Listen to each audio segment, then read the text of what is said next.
Alright, so the new Monarch structure deck is coming out this week, and I wanted to cover all the new cards in this.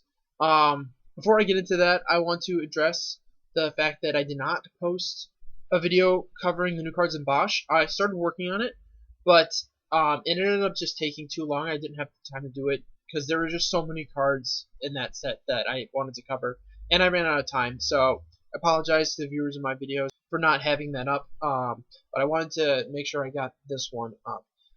So the Monarch structure deck is really strong. You could easily buy 3 copies of this, and with a few extra cards put together a meta level deck, because the Monarch support is just crazy.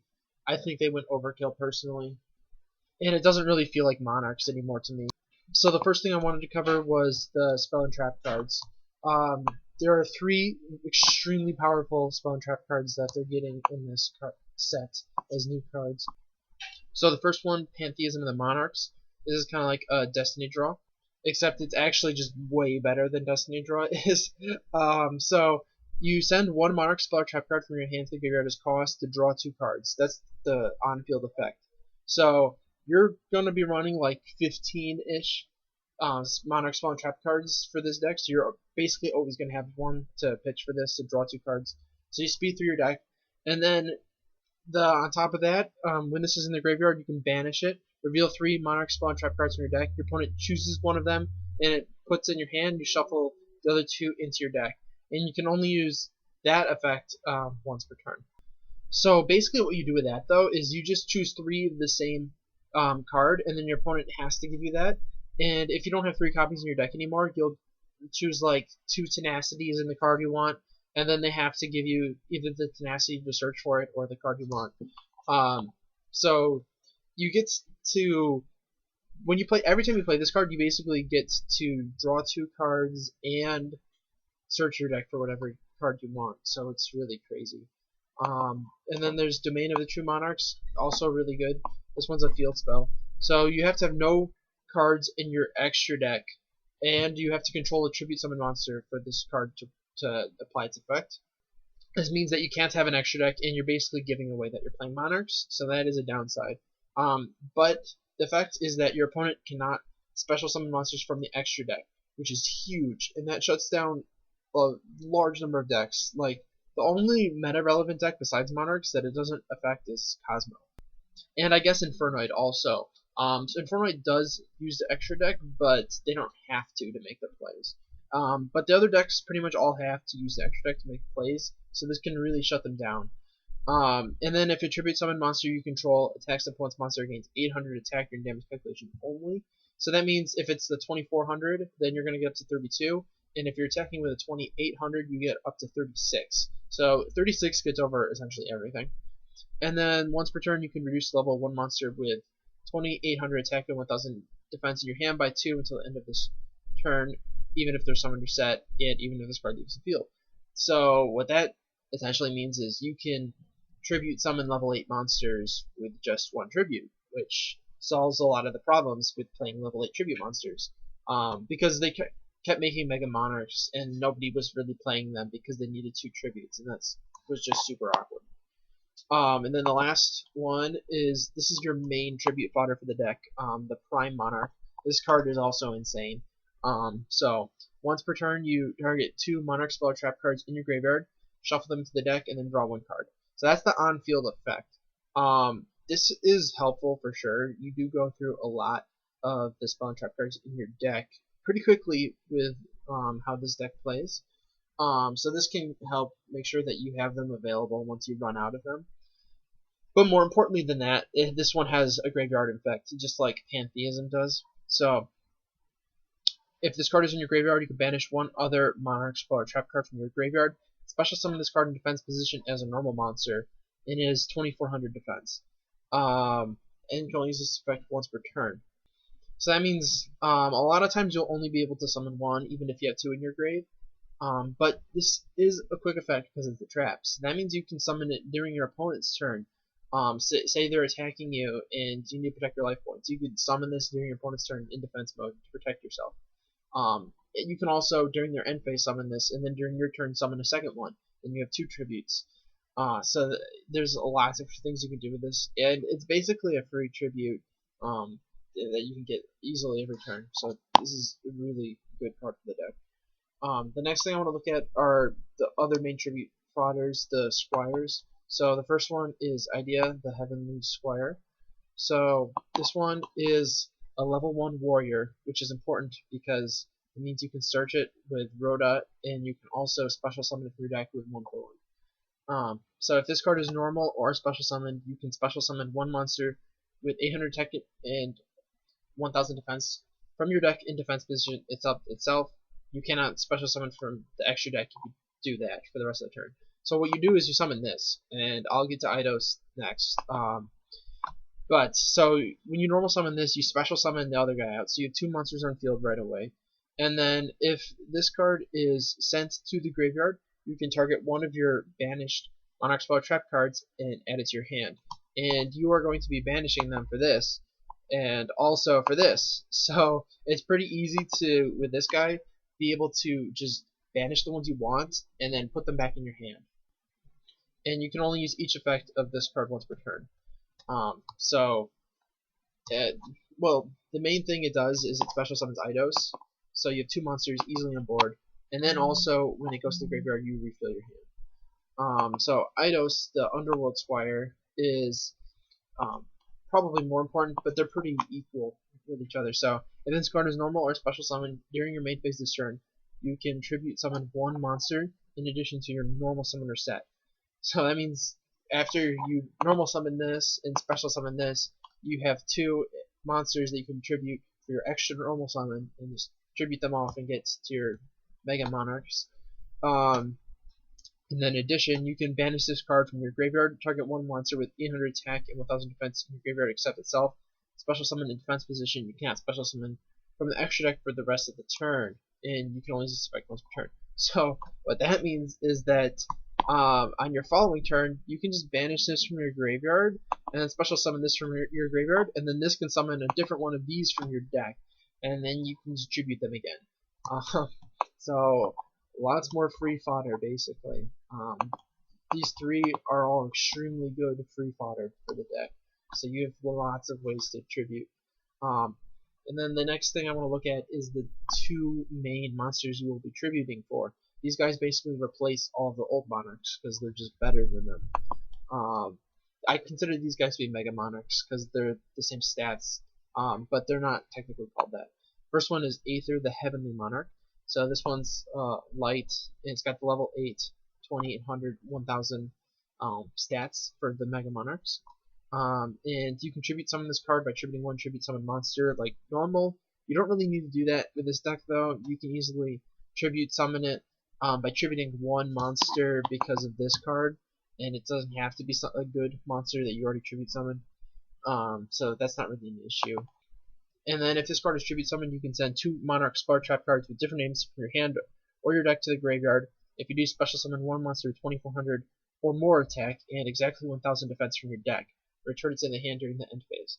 So that's kind of interesting because you can search your deck essentially for any of your Monarch cards. They are special summoning, so they don't get their effects because they have to be tribute summoned to get their effects. But you can easily put a lot of damage on board, and if you summon this during your opponent's turn, which is quite easy to do with the deck, say during the end phase, then you get to put that back in your hand during the end phase, and then on your turn you can just summon it and get the effect.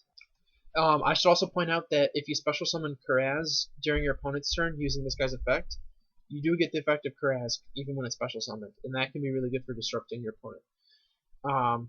And then the other effect is also really good. During your opponent's main phase, if this card is in your hand, you can banish 1 Monarch spawn trap card from your graveyard, and immediately after this effect results, tribute summon this card. So that's how you summon it on your opponent's turn, like I was talking about. I guess technically you'd have to do it during their main phase too, not exactly their end phase. But you can wait till they say they're going to the end phase, and you're like, wait a second, during your main phase 2, I'm going to use this effect. You can also do this during their main phase 1, and then if they're going for like a pendulum play, for example, you can summon this, and then summon a Cuirass from your deck, use Cuirass to blow up their scales, and maybe they can't do anything after that. Stuff like that. And then the next one, the dark counterpart, Erebus, the Underworld Monarch. Same stats except for it's dark. And once again, you can tribute summon it by tributing one tribute summon monster, blah blah blah. If this card is tribute summoned, you can send 2 Monarch spell and trap cards with different names from your hand and or deck to the graveyard. Same cost. If you do, shuffle 1 card in your opponent's hand at random, graveyard, or their side of the field into the deck. So this is like Trishula, basically, except it's only 1 instead of all 3. If it was all 3, this would be totally ridiculous because of how easy it is to summon. It's still really good though, because this is non-targeting removal for basically everything. And if they don't commit anything to the field, you can still get their hand to try to do something to them. So I think this is another really strong card, and it's such good removal that it basically replaces most other removal options that old Monarchs had. And then the other effect, once again, this is another thing you can do on your opponent's turn. So once per turn during either player's main phase, if this card is in your graveyard, you can discard 1 Monarch spell trap card, then target 1 monster in your graveyard with 24 or more attack and 1000 defense added to your hand. So not really as useful as this, but still potentially useful to try to restock when you're out of Monarchs. You can kind of toolbox your grave for whichever ones you want.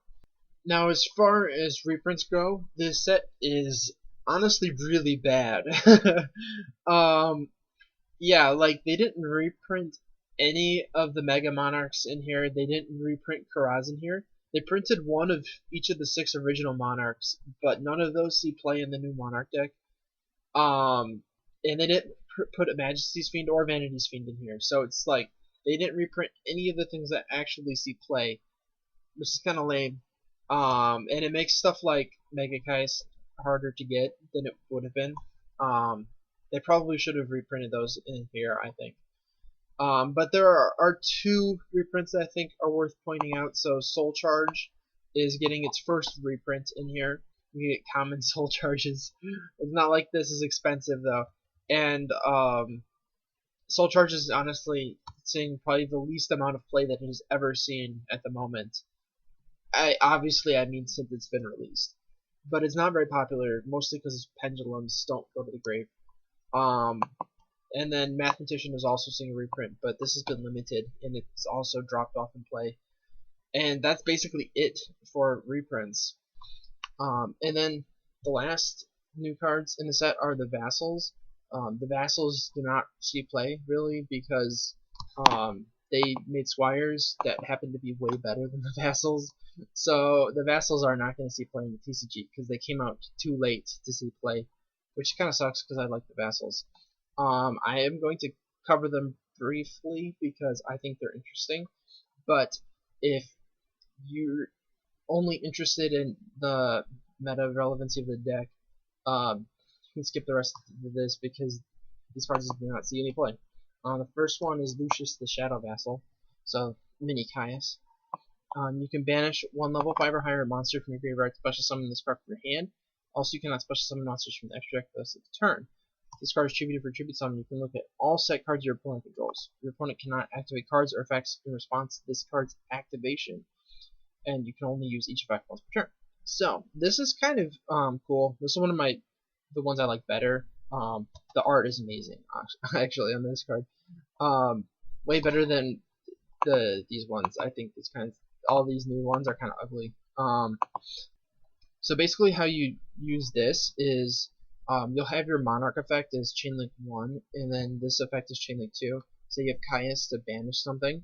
Your opponent then cannot react to try to stop Caius from banishing something. So the fact that they can't activate cards or effects in response is more important than the actual effect of looking at the stuff. It's also really easy to summon this once you get going, because you're going to have level 5 or higher monsters in your grave after the first turn or so. It is a little awkward early game though, because a lot of times you won't. The next one is Mini Zabor, so Mithra the Thunder Vassal. If this card is in your hand, you can activate this effect. Cannot special summon monsters from the extra deck for the rest of the turn. Also special summon this card. And if you do special summon one Vassal token to your opponent's side of the field in defense mode, if this card is tributed for tribute summon, you can activate this effect. You can tribute summon one monster during your main phase this turn, in addition to your normal summoner set. You can only use each effect once per turn. So what this is basically made for is to get the Mega Zoborg effect off. That's what I think they had in mind with this. So you're supposed to like tribute summon for something with this, and then tribute that for Mega Zoborg, and then destroy the token that you summoned because it's a light. I think it's kind of awkward to do that though.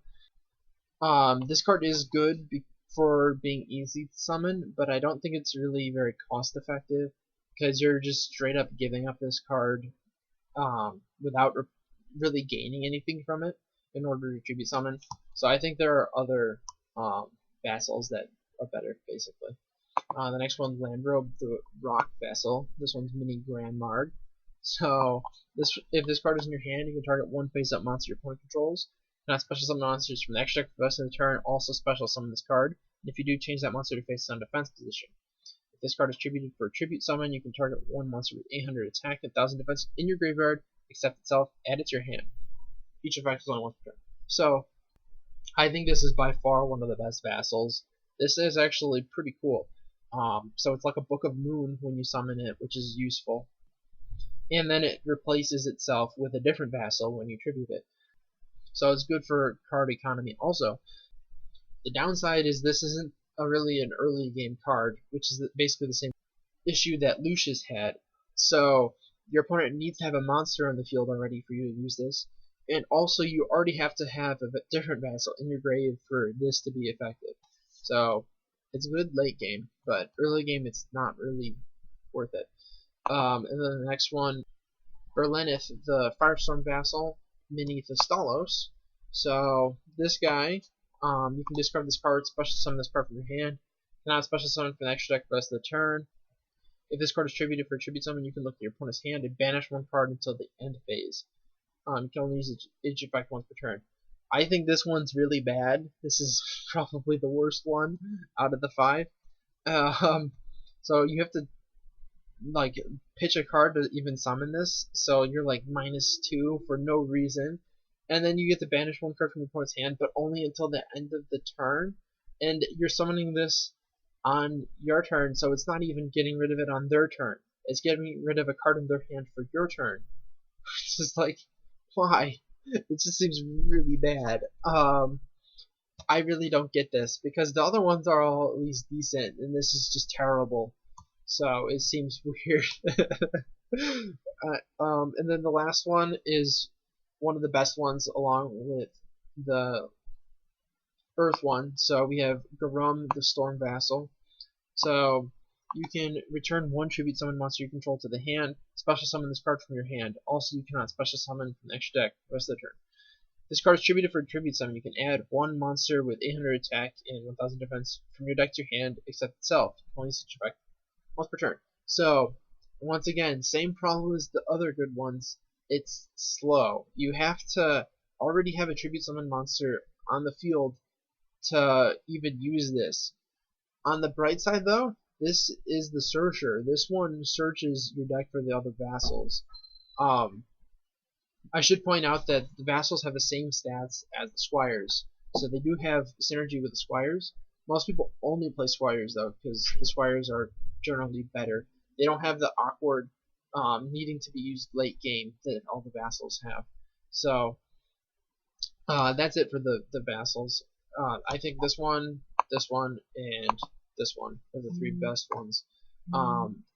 But the Squires are probably better for tribute fodder for the deck. So that's it for the new cards in the Monarch structure deck. Hopefully you guys all enjoyed the video, and if you did, be sure to check out some other stuff.